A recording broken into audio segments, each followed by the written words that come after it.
Animateur de Entrée sans frapper, Taxi surtout qu'on découvre sur TV5 Monde, journaliste à la radio-télévision belge. Bonjour Jérôme Collin. Bonjour. On est ravis de vous accueillir. Vous n'êtes pas venu en taxi aujourd'hui à TV5 Monde? Absolument pas, je suis venu en train, c'était plus rapide cette fois-ci, et puis le taxi ça me change. Ça vous change parce qu'en fait vous êtes toujours en taxi quand on vous voit à l'antenne.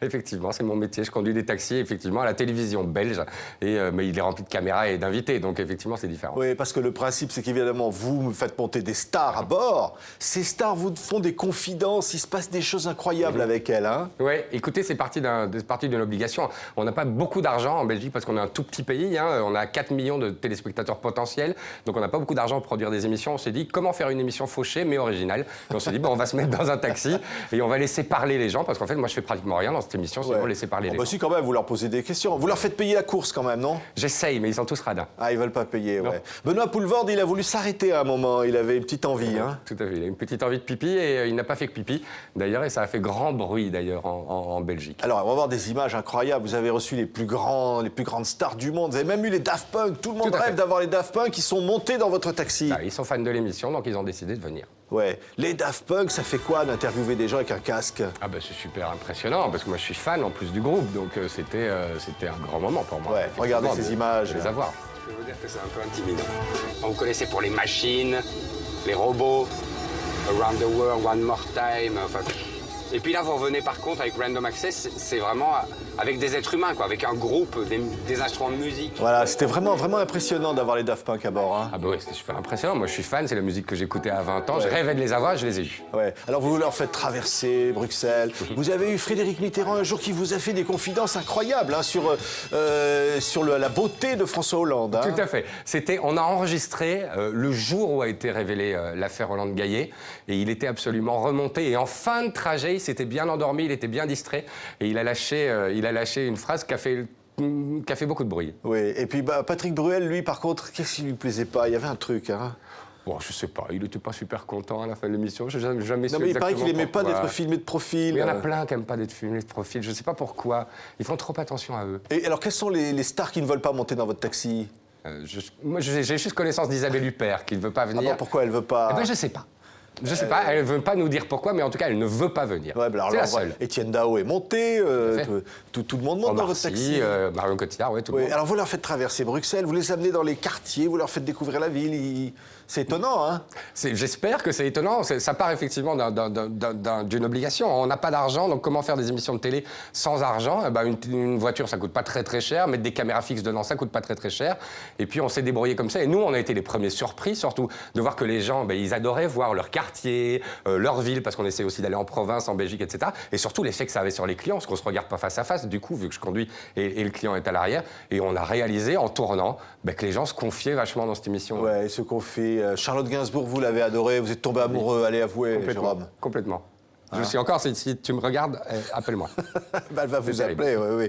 Alors bon, le compteur tourne, puis pendant ce temps, il se passe plein de choses, mais vous avez quand même le temps d'écrire des livres. Alors voilà, c'est votre premier roman, ça s'appelle Éviter les péages. Ça rappelle que dans À bord des taxis, on écoute des chansons, on écoute du Bachung, on écoute des choses comme ça, et que Bachung chantait José Joséphine, et dans cette chanson, il y avait ce texte, Éviter les péages. Tout à fait. Il dit une phrase qui m'a toujours troublé, qui est marcher sur l'eau, éviter les péages, jamais souffrir. Juste faire hennir les chevaux du plaisir. Moi, j'ai jamais été capable, malheureusement, d'appliquer cette phrase.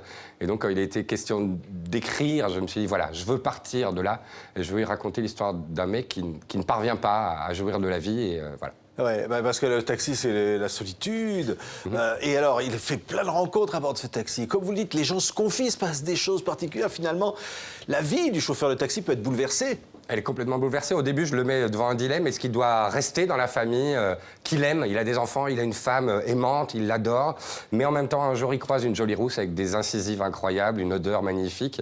Et il est tenté de vivre d'autres vies, comme beaucoup d'hommes de mon âge, malheureusement, ou heureusement, parce que ça reste quand même une aventure magnifique de tomber amoureux à 40 ans. Il peut se passer plein de choses à bord d'un taxi. Hein. Mais voilà, c'est un homme, il est perdu, il est paumé, il ne sait pas choisir vu que c'est un homme. Et donc, j'ai dû l'aider. Et donc, je l'ai aidé comment? En faisant monter des gens dans son taxi, des gens qui vont parler de leur leur vie et qui vont lui confier des choix qu'ils ont fait dans leur vie, des non-choix et des carrefours vraiment de leur vie. Oui. Et ça va lui permettre de faire avancer sa pensée. Parce que Jérôme, on va le dire, dans la vraie vie, il y en a beaucoup qui croient que vous êtes un vrai chauffeur de taxi. Vous leur faites croire aux stars, hein, mais vous n'êtes pas chauffeur de taxi quand même. Non, je suis malheureusement journaliste et j'adore mon métier.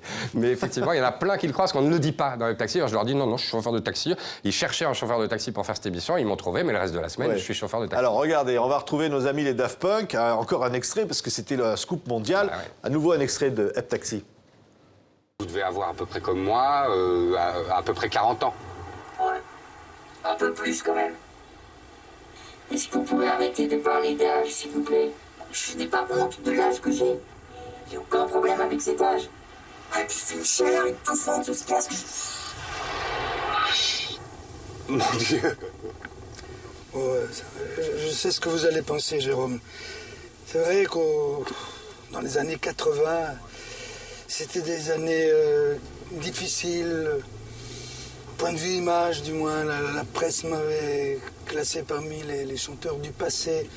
Et je dois dire que ça m'a fait mal.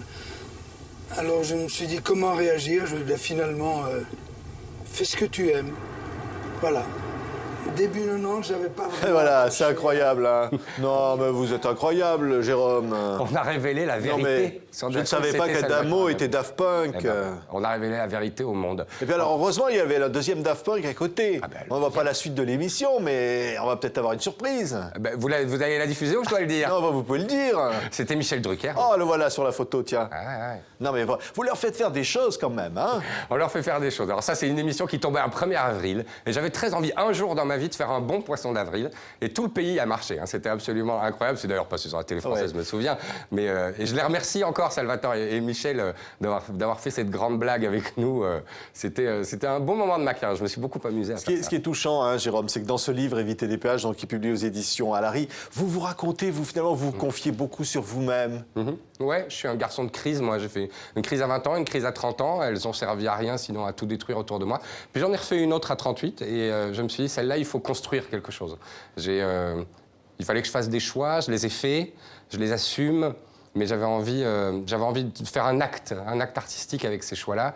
Et j'ai décidé d'écrire Éviter les péages, qui était l'histoire d'un garçon comme moi qui sait malheureusement pas choisir, qui est un peu lâche et qui doit poser un geste et arrêter de mettre toujours un couvercle sur les casseroles qui l'ennuient. Et le couvercle, je l'ai soulevé, moi, et j'ai décidé d'écrire le bouquin pour en parler, voilà, parce que ça nous arrive à tous, à un moment, de tomber amoureux, à un moment où on ne doit pas. Cette personne, voilà, qui monte dans le taxi de la vie, quoi, en quelque sorte. Hein. Bah ouais, on est embarqué, et il faut bien arriver à destination. On change de direction. Ouais, on change de direction, ou on ne change pas de direction. En tout cas, on a dit qu'il faut qu'on pose un choix, et c'est pas notre spécialité, à nous les hommes. Donc moi, j'ai voulu en parler. Bon, allez, on est impatient de vous retrouver à bord du taxi. Jérôme Collin, Éviter les péages, donc le premier roman, et puis Hep Taxi sur TV5 Monde. Merci Jérôme, bon retour à Bruxelles en taxi. Hein. Merci à vous, ce fut un plaisir.